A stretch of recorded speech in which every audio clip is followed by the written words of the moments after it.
Hi everyone, in this video I am going to cover how to divide a decimal by a whole number.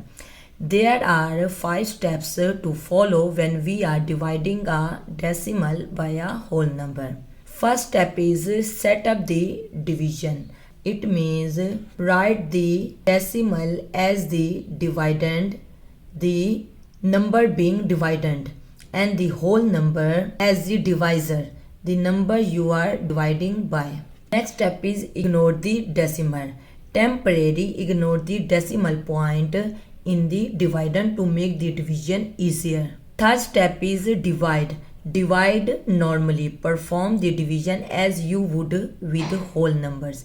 It means we know that 3 times 1 is 3. So it means we will write 3. After subtraction, we know that 4 minus 3, it will be 1. We will write this 5 down. It will become 15. So we have to make 15. We know that 3 times 5 is 15.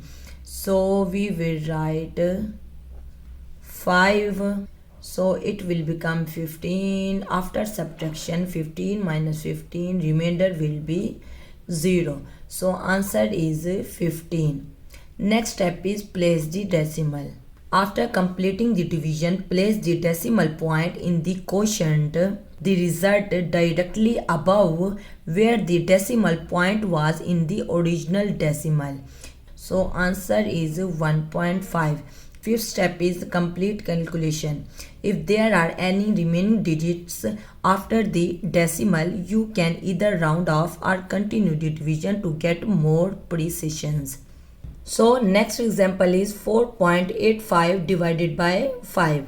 First step is set up the division. Write it as 4.85 divided by 5. It means 4.85 in the dividend place and 5 in the divisor place.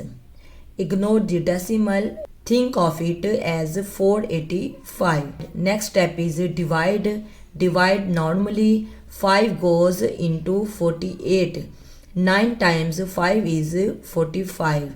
So we will write 9 here. 5 times 9 is equal to 45. So after subtraction, it will get 3. Bring down the next digit 5 to make 35. 5 goes into 35. So 7 times 5 is 35. So after subtraction, remainder is 0. So you get 97. Next step is place the decimal. Since you had 2 decimal places in 4.85, the answer is 0.97. It means 0.97 is answer.